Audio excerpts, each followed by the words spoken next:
Here we go! Oh, this is going to be a tough one. Hello, ladies and gentlemen, this is Blue Maxima, and I'm here playing Phantasy Star Nova.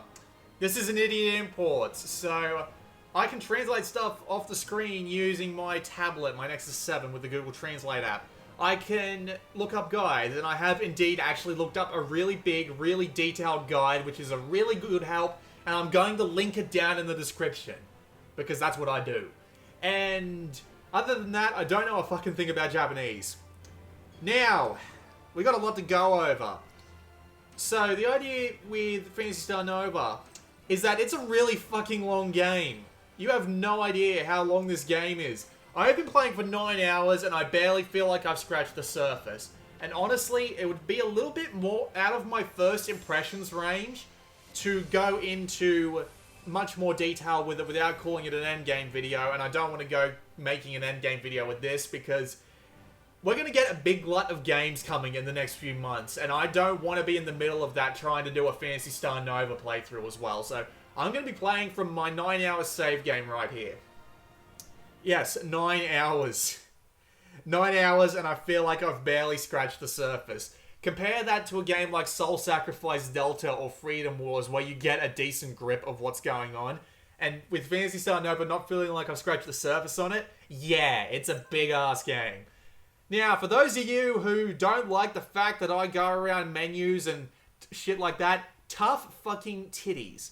I'm going to be doing a goddamn ton of it in this game because there is a lot to explore. And I'm barely halfway...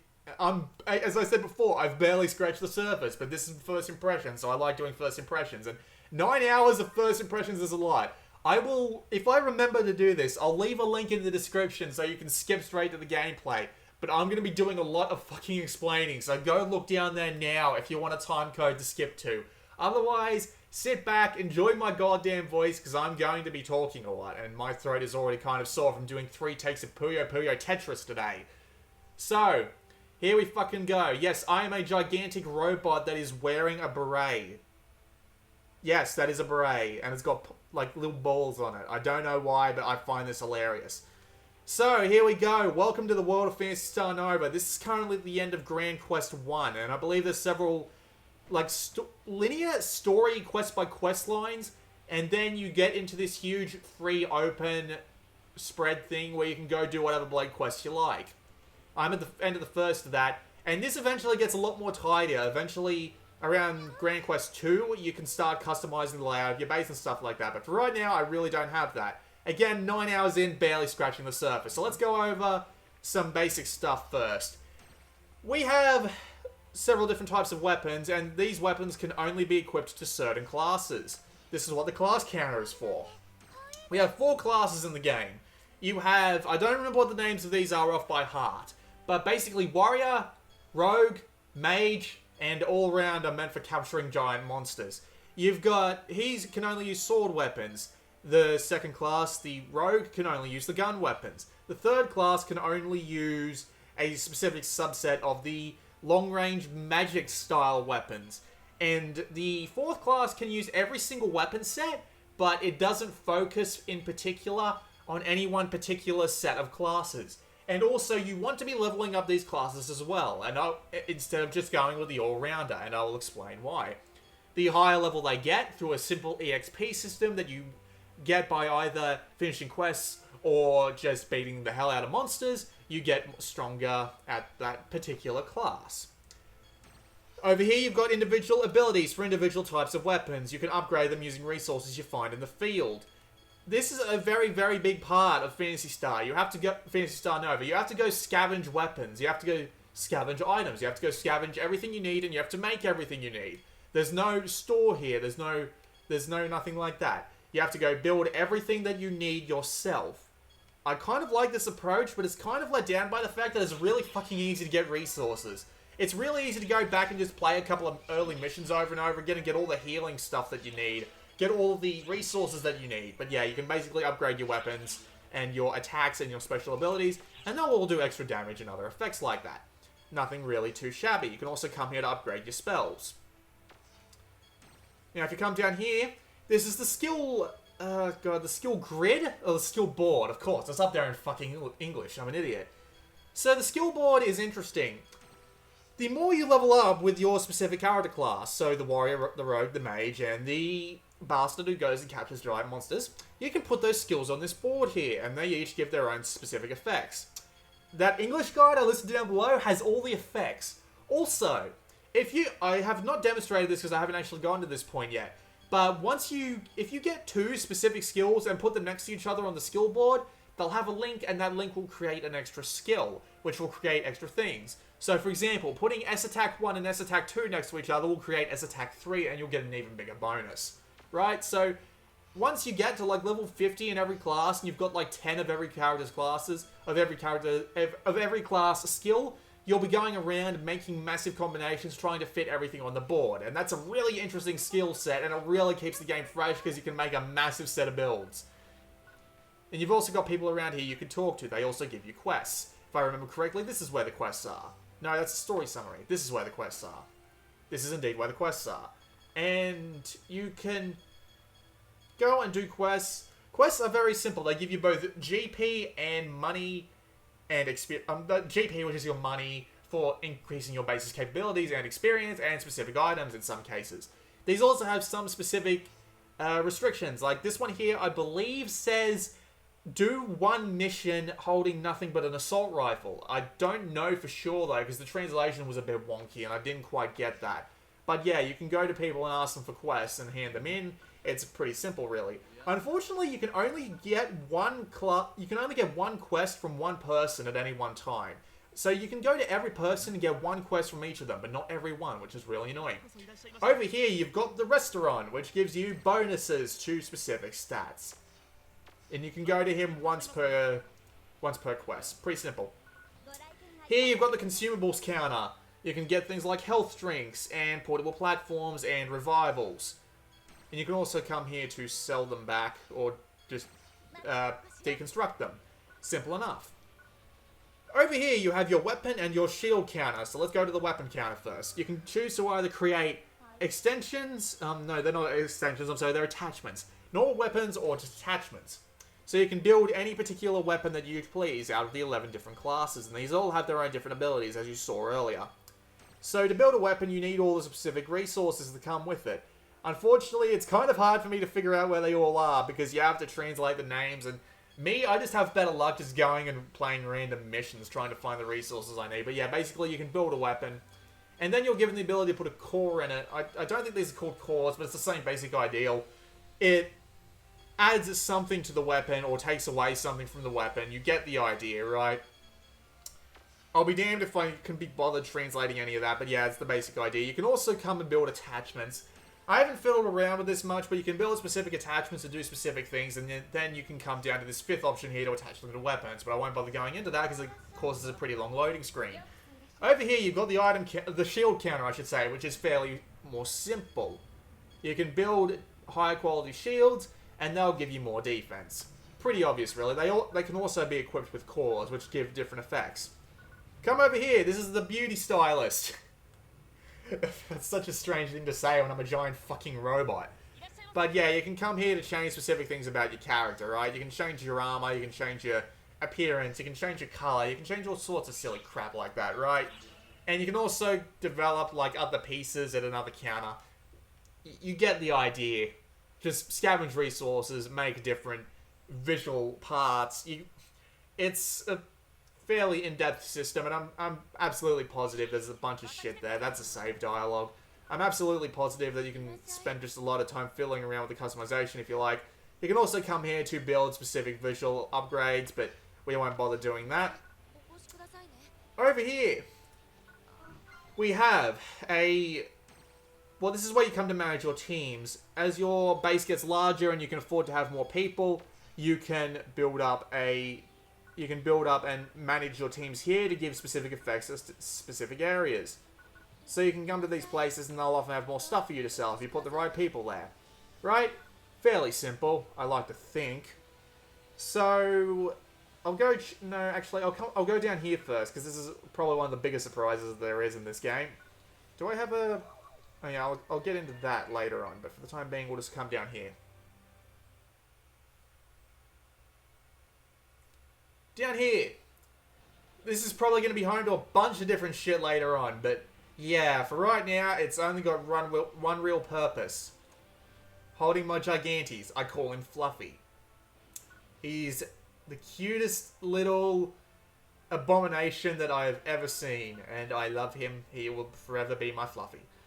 For now, though, we will move back up here because there is another part of the area that you are yet to see. And it actually plays a fairly important part in this game that I haven't really taken advantage of, mainly because I'm not that far in yet. 9 hours in and I still can't make use of half the shit in the game. That's how deep this shit goes. I don't even know how much I'm actually missing, but again, 9 hours is really, really far in for normal first impressions. So, anyway, we'll come to the ship. We'll just go to the bridge first. It doesn't have anything in particular in terms of mechanics, just a couple of quest people, but you can just have a look around. But yeah, you can come up here and these two will give you quests. Not that big of a deal. We'll come down to the second room now. You know what the second room's got? It's got the unfreezing chamber. Now, the unfreezing chamber is a specific thing. You get G, or GP, or whatever the bloody hell they call it. I don't remember what they call it, for finishing missions. And you can use this GP to unfreeze people, and these people have their own specific effects. You can either have them follow you around in battle, or you can assign them to specific things. All those statistics over there are parts of what they're good at. So you may want to take them along for something they're actually good at. Or you might want to put them into a building or something like that. So you can manage your team here as well. So you unfreeze people, you put them in the thing they're relevant in, and hopefully you get it right. Thankfully, the game has a little bit of an auto-assign thing, although I've read reports online that it doesn't work that fantastically. So, buyer beware. You can also come to this third area to do multiplayer. Or at least I have no fucking idea how this works, to tell you the truth. Sometimes it gives you like that's like just a completely restricted message there. I don't know how the multiplayer works in this game. I don't know if it's online. It probably is online, but it might not be either. I have no fucking clue. But yeah.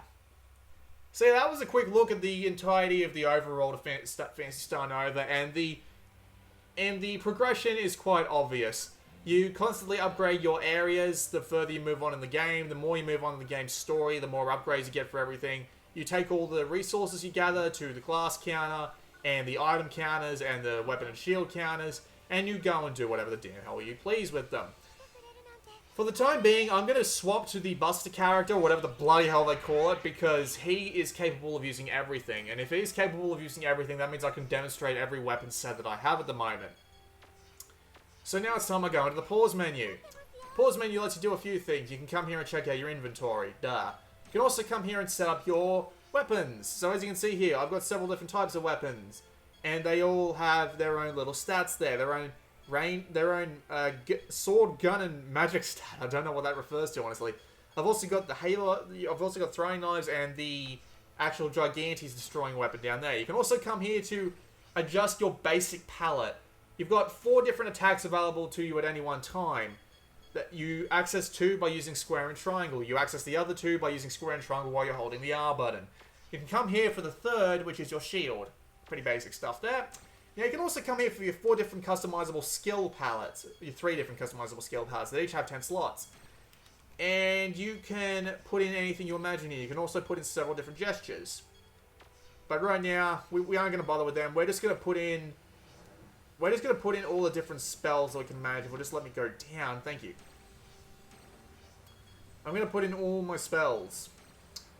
This is just of one element. Of course, there are different enemies in this game where the different elements will definitely make more of a difference. Obviously, different elements will do different damage to different things.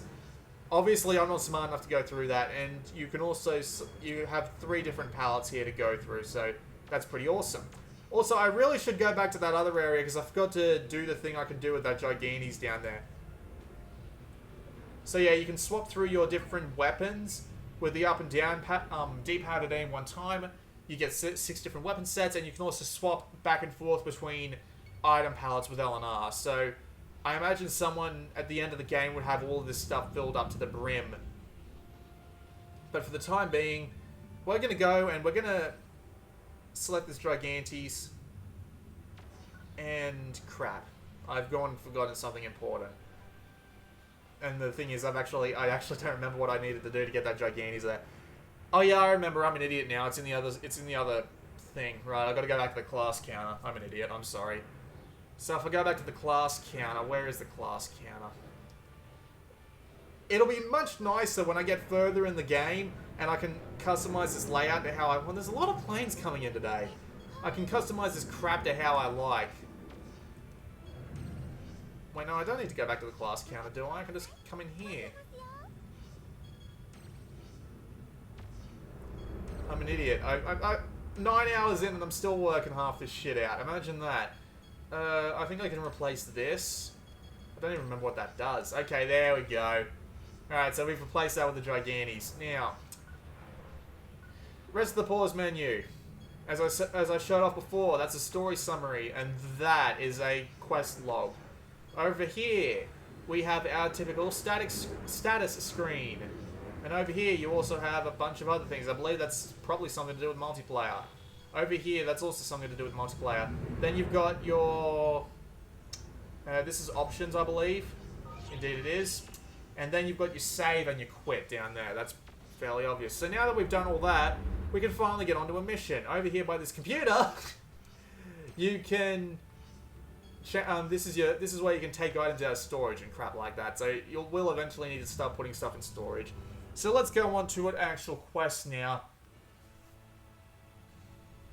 So there are a couple of different things here. You can come here to check out your quest log and your story summary at this point. And quests take place over several areas, and you need to do every quest that's marked with this red book in order to move along in the story. So right now I'm going to do this one here because this is a level 20 quest. I'm a level like 16 right now, and I can take along level 23 helpers. It's always advised to take along an even balance of characters, right? But you might also want to take them along so that their relationship with you improves and something like that, right? So now that we've got our whole party set up, we can go off on the quest finally. And I can tell people to skip to about 17 minutes and 20 seconds to get to the fucking combat, right? This'll be fun, won't it?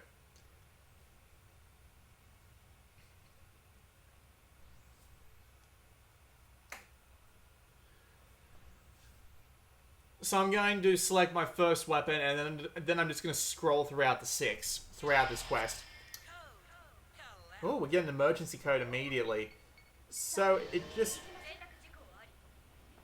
tells you what you need to do generally, but I mean, even if you don't really have any sort of real direction on this sort of questing, it's basically just find your way to the end of whatever area it's put you in, and just kill everything along the way, and it'll tell you what to do when you get there. That's pretty simple, right?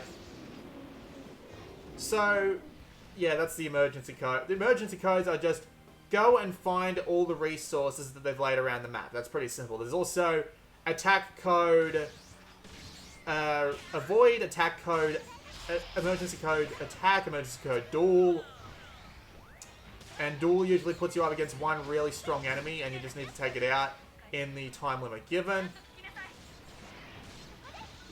That's it over there. And it can teleport. And you can also use your items over on the left here by just tapping on the screen, right? So if I wanted to use like my small health thing here, I could just tap that and it gets used. If I wanted to use any sort of particular spell, I could tap that on there too. And if I hold R, I can use my different abilities like that. Now you may be wondering what that small circle around me was. If you time your attack perfectly when you press the button to the circle going red, you'll do more damage on the next attack. So you have to time your attacks properly. You can't just mash. Which is an interesting way of stopping you from mashing.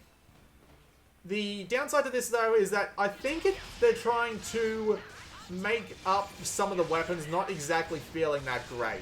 Like this gun here, I'm just running around and pressing square. I don't feel like I'm doing anything. So let's swap to another weapon. This is a machine gun, but it really doesn't feel that much different. So we'll swap to a physical weapon. This is a goddamn spear, and I quite like it. The attacks feel relatively meaty, unlike the gun, which really doesn't feel that meaty at all outside of its special attacks. And as you can see, you can do all sorts of crazy, cool-looking things, and you can also jump and do crap like that. And it's just...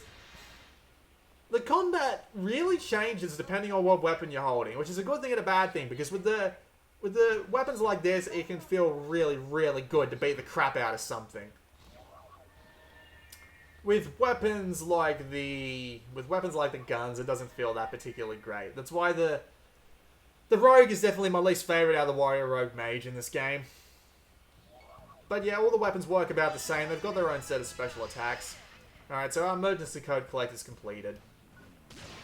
Beat the crap out of everything. I wonder if he's going to give us anything else. Might as well explain that chain meter up the top there. Oh no, it's actually the end of the quest. But that meter up the top there, that's the chain meter. So the more damage you do, the more damage bonus you get. The more the damage multiplier goes up for you. The more chains you get, the more that little meter below it fills up. When that fills up, that will give you a bonus of some kind, whether it make the enemies rare or really, really aggressive, so they're worth a lot of XP. So you want to try and time that. Jiggly boobs. Oh, by the way, that girl in the middle is meant to be my sister. At least in story terms. And I'm a gigantic fucking robot that's wearing a beret. Could not be further from being related to each other. Sometimes you get these choices. I don't know what difference they make. They just make you gesture slightly differently, I think.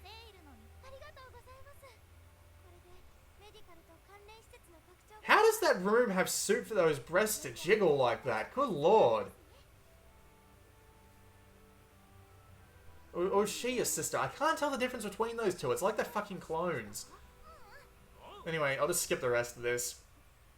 The voice acting's alright, but I mean, you just get bored listening to it after a while.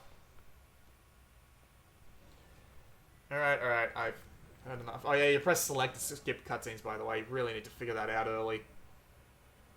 Yes, that's just me tapping on the front touchscreen like a madman that I am. More cutscenes! Oh, it looks like I've actually got something here. That's nice. I don't know if that actually makes any difference to me right now. I usually don't notice unless there's a massive difference in the overworld or the underworld or whatever. No. So at the end of each mission, you're given a ranking. The better you do, the more resources you get on the bottom right there. Obviously, it's a good idea to S-rank as many missions as you possibly can, but... you know, if you don't, that's just the way things go, right? So we'll move on and we'll do another mission, eh? Let's see if I can find one with a Gigantes in it. I just need to remember which one of these actually has a Gigantes in it. I think this one does. It's a level 23. Level 23 might be a bit much. Level 26, though, is definitely too much. I actually think I played that mission and kind of got my ass handed to me. Alright, let's just play this one and... God, I just gotta try and remember which one I played that has a Gigantes in it, but I'll be damned if I can remember that.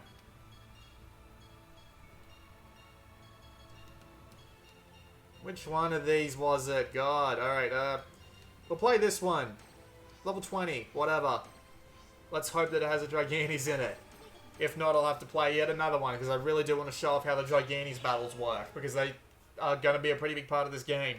I've only seen like 3 types of Gigantes, and I know they're going to be a big part, because they've really just started dumping them in on me at the 9-hour mark. Then again, I spent a lot of time screwing around, and, you know, but I mean, this game definitely isn't a fast game. But again, as I said before, first impressions, 9 hours is a bit much.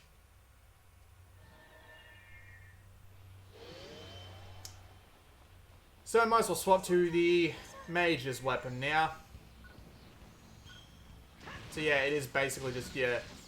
It is a close range weapon, but you don't want to be doing close range. You want to be sticking as far back as possible using your GP. Yes, that's what they call the GP in this game. The GP is your mana.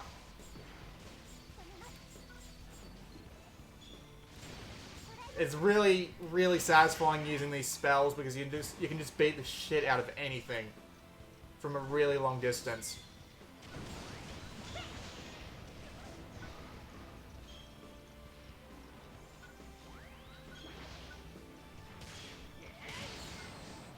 Satisfying as hell.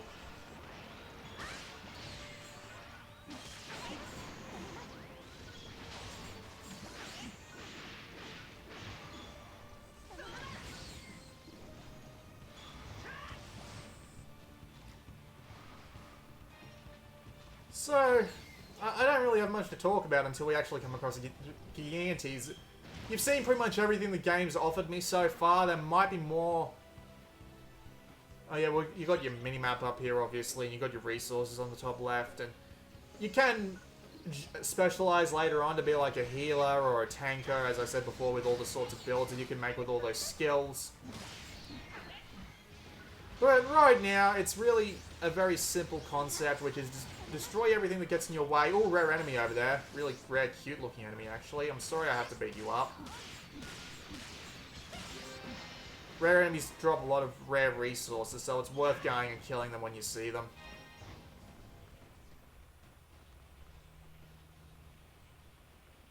As you can see, the graphics look bloody fantastic for a 3D game on the Vita.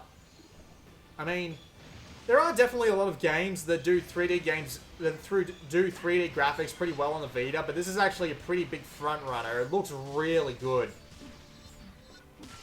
And the performance doesn't really suffer that much either, which is really quite nice. In the 9 hours that I've played, I haven't noticed frame rate drops to be so bad as to cause the gameplay to suffer for it. Which is a really, really nice thing. Emergency code? Yep. You can pretty much tell when they're about to happen. Thankfully, I'm pretty OP at this point, so I'm not going to have much trouble with this. And it is a really nice looker, and admittedly, having to time your attacks to be more powerful is... It feels a lot like, what's the word I'm looking for? It feels a bit of it like an artificial way to make the game feel a little bit better with spacing out its attacks and making it feel a little bit more meaty.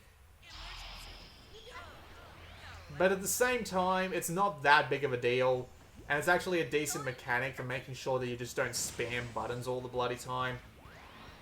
And I'm not going to argue with it because it feels more like you're being rewarded for doing something rather than being punished for not doing something. Considering that the damage boost isn't really that big. Then again, it really is a matter of the way it's presented, isn't it? Because I'm going to call this old thing I heard on Extra Credits at one point where the developers of World of Warcraft originally created the XP rest system where if you rested for a few hours in a barn, if you didn't rest for a few hours in like an inn, it would take away your experience. You gained like 50% experience. And people hated doing this because they ended up just not liking it because it felt like they were being punished for not resting in these inns. Next thing you know, Blizzard changes it in a patch so that... Hello, Gigantes! Oh wow, okay. I don't think I'm going to be able to kill that. I might be able to, but I'm not going to try. But, yeah, as I was saying, with World of Warcraft, they changed it in a patch so that it was an XP bonus for resting in the taverns, a non-XP penalty, and people loved it for some reason. I guess it's just the way that things are presented, and considering that you don't really take... I thought I heard my phone ring. Considering that you don't really lose that much damage for... Yeah, that's a Gigantes, by the way. We'll get into how to fight them once we're actually meant to fight them, but for the time being, we better do our emergency code.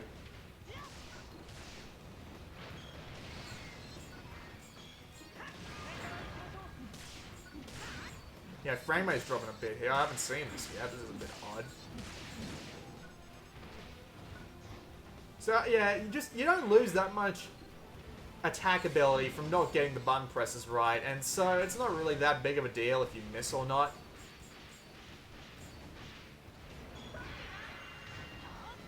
Let's just make our way over here and get the last bits of stuff. The AI compatriots are actually fairly intelligent. They come and heal you when you really need it if you don't get your ass killed along the way.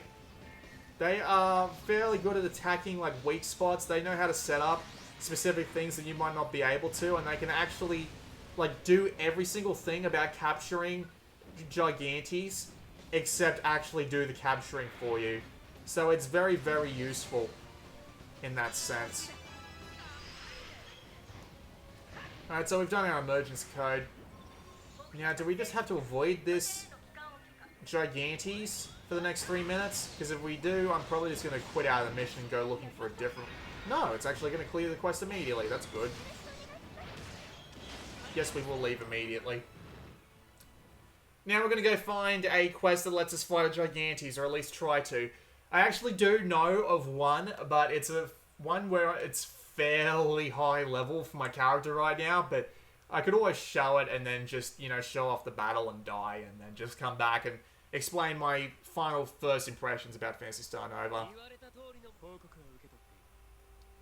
Alright, we'll just skip the cutscenes.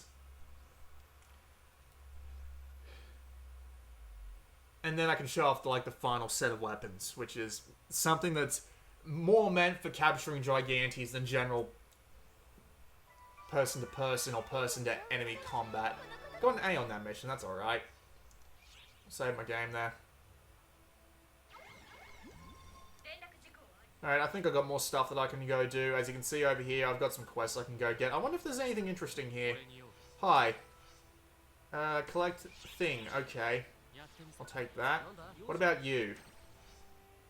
Yeah, you have quests that can be done over and over again. And you have one-time quests. Hello, you. Not you. Yep, Oni. Yep, that's your sister, alright. And yeah, we can do these again for bonus experience, but we won't bother with that. Bye-bye! So cute. And yes, yeah, look at me. I am supposed to be that chick's sister. I'm a giant fucking robot. There is actually a human in here somewhere, but yeah, I'm a giant fucking robot. No matter what you say. Alright, so let's go do the one mission I know has the Gigantes in it, and I know that I'll get my ass kicked on. But we'll do it just for the fun of getting my ass kicked. Bring along the strongest compatriots I have in a fairly balanced fashion, and we will go and do this mission. And I can show off how Gigantes work. Don't even know how you would say that in the plural, but we will get to that eventually. Hopefully. If my throat doesn't collapse in on me first.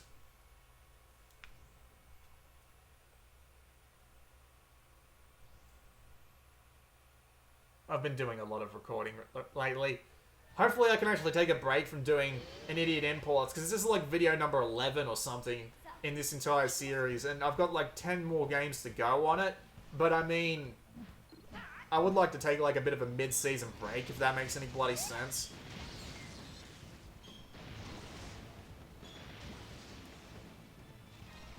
But we'll get to that.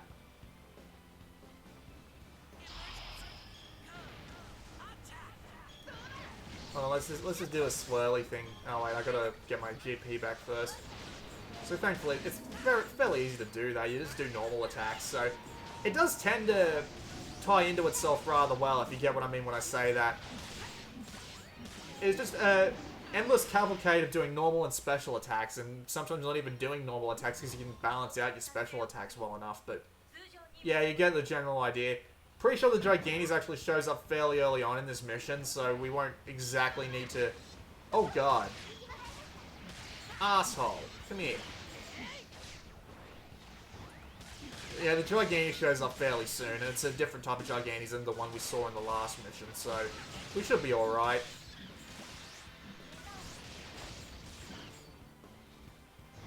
Music sounds a little bit generic, if you ask me.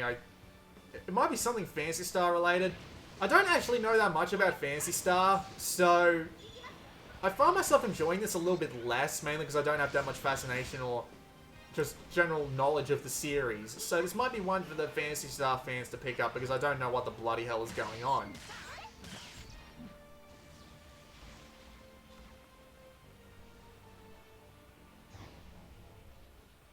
Yeah, we're getting close.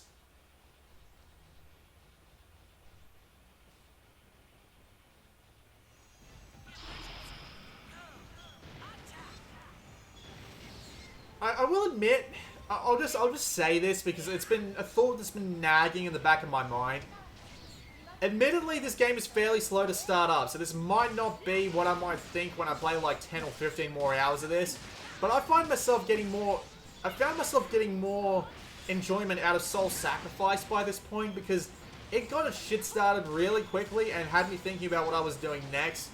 Meanwhile, this game's just a little bit weird about that whole sort of thing by basically saying to me, alright, you've got a bunch of quests to go do them in whatever order you like, and not having that much unlocked for me to actually do by this point. And I do enjoy the combat of Soul Sacrifice a bit more because it felt a bit heavier and a bit meatier, and this doesn't exactly feel the same. It does feel a bit more floaty. It really depends on what weapon you're using. I mean, if you're using a physical weapon, it definitely feels a bit more meatier than your typical hack and slasher. But it just don't come in expecting something like Dark Souls. I mean, God, Dark Souls with its slow wind-up speeds and all that. This definitely does feel a lot more hack and slashy than your typical hack and slash. Than your typical Dark Souls. But I don't even know what I'm saying anymore. Come on, let this be the Gigante so I can start talking about something a little bit more original. I actually did this mission like an hour ago and I can't bloody remember where the bloody Gigantes is. That's not good. My memory's going to the dogs. But yeah, I just have to say, I don't exactly enjoy the combat of this as much as Soul Sacrifice, because Soul Sacrifice felt a little bit meatier. This game is fairly punishing though. You can take a couple of hits, but I mean, it's not like Dynasty Warriors on easy. It is, you will seriously take a few hits and you will go down the first time you play this, and you'll be like, what the hell happened to all my health? It is fairly challenging with the way, okay, here we go, here it comes. Look at the size of that thing. Crab people, crab people. Crap. Yep. That's pretty much all I've got to say about that. So anyway, Gigantes. Now that we're actually here in an actual fight with one, I can explain how the damn things work. They have a massive amount of parts on them that you want to basically be destroying, because they give you resources at the end and a gigantic loot drop at the end of the fight. You can also pull out your Gigantes killing weapon, which is this big thing, and you can do this to it. You hold R and you press square by default, and it launches out these spikes. These spikes can all be detonated using that one ability down there. You can see the grey one with the spiked weapon thing going into the circle or whatever the bloody hell that is. Now, if you press that and manage to kill off the enemy when it's very, very weak, you will get to capture that Gigantes for use later on, but you do not need to do this all the time. You are free to just kill off the Gigantes if you can. There is no detriment or downside to just killing off the Gigantes. I don't know if I'll be able to show off Grand Linking, but it's a fairly simple thing. It just lights up and disappears, unlike its normal kill thing where it just dies. But yeah, the general idea is that you want to attach as many of those spikes as possible to the Gigantes. And once you do, you will...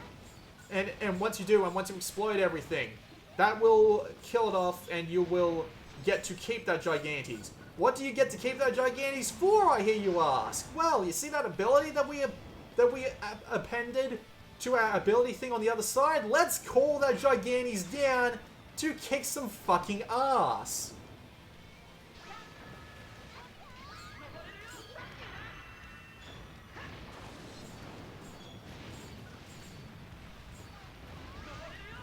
Hi, Fluffy. How you doing?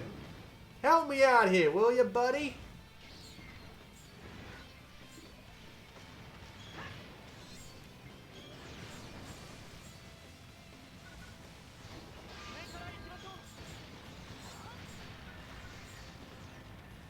Oh, he's gone. Really? That was a bit crap. I honestly thought he'd be doing a little bit more damage than that. Huh. But anyway, there are other mechanics in relation to the Gigantes fights. Oh god. Well, I just died, so let's just use one of my portable revives. There are other mechanics related to the Gigantes fights, including these portable, like... God, I don't know exactly what these are called. I think they're called halos? But the idea is that they're just dropping platforms that the mage class is capable of dropping most of the time. And you can hop up onto them and get to a higher point on the thing to do more damage to it. You can also carry around portable versions of these that you can develop, and you can just throw them out as pretty much any class that you please. So you don't have to be specifically just a magic or a beast fighter in order to carry one of these around. It's not that big of a deal. As you can see, this guy's a bit of a dick trying to get up close, so I gotta stay back and just fire away at the bastard with all the magic spells that I can throw at him. And good lord, these AI acts a little weird sometimes, so let's just get out of this stun, shall we? There we go. Oh, it appears to be a little bit pissed off. You know, I wonder if a different... Oh. Oh no, it's firing its giant cannons of doom. Okay, Lock-on is really screwing with me here. Yeah, as you can see here, although I am fighting an enemy that is actually well above my goddamn weight class, it is pretty easy to get knocked over and killed in this, so you have to be careful. There is a reason you can carry along so many consumable items, is because you'll probably want to be using them at some point. But yeah, the glowing points are weak spots on the Gigantes, and once you've attacked enough weak spots to make it fall flat on its face, a weak spot will be exposed. As you can see here, this weak spot takes tons of damage, and once this weak spot changes color enough times, you can... once this weak spot changes to yellow, it is a signal that it is really close to dying, and you should probably be using your spikes of doom at that point, once it turns yellow. So, once that weak point has turned yellow, you want to be using your spikes, and once you do, oh god, and once you do, hopefully you'll do enough damage to take it out and keep it. Otherwise, you'll probably just end up having to kill it, because it takes a really long time for that ability to charge up again for some reason. Also, it's kind of hard to aim these spikes. You want to try and get them on the weak spots, because obviously the weak spots do more damage, but sometimes it can be really hard to pull that off. Especially with the game's lock-on the way that it is. And besides, if you're locked onto something like up there, you can't see the ground beneath your feet. And if he's locked onto you with one of those goddamn missile launchers, that really won't help your case out much. Ow. Really should have stayed behind this rock, but I'm an idiot. Oh. Alright, we better get up. We better get in there and start attacking this thing in the weak spot. Giant enemy crab's weak spot? Please.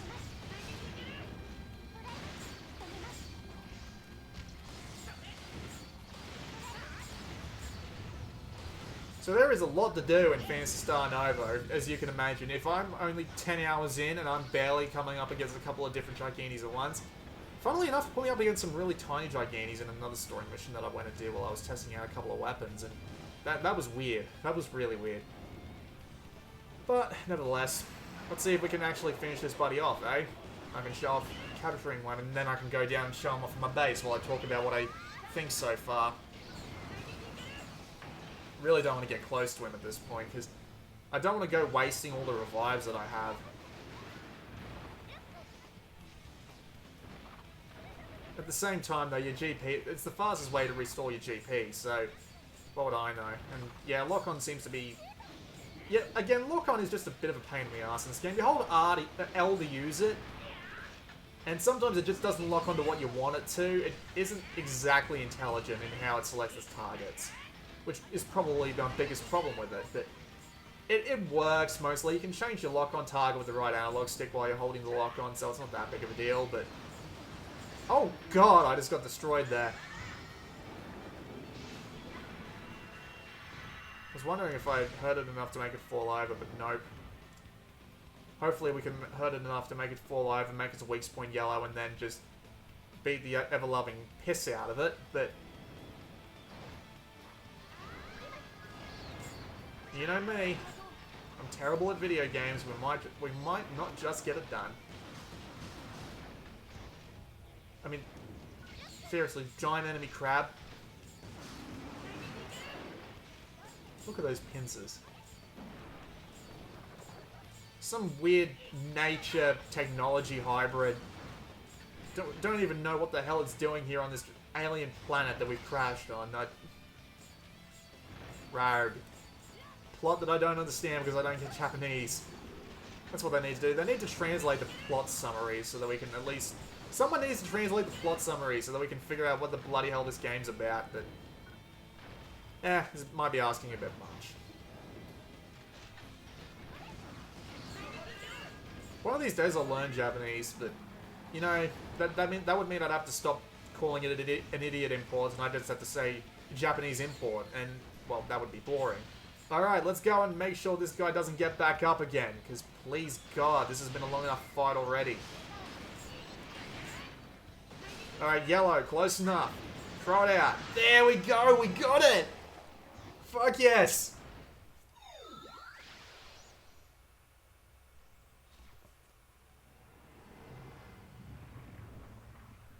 And we get the spoils.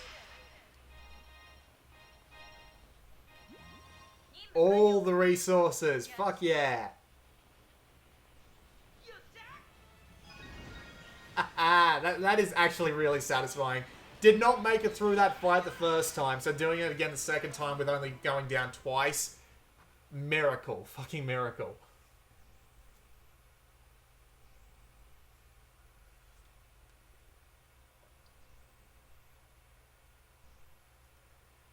So let's go and say hi to Fluffy 2.0, shall we? I think it's going to actually throw me into a story cutscene now, which might be a pain in the ass to skip through.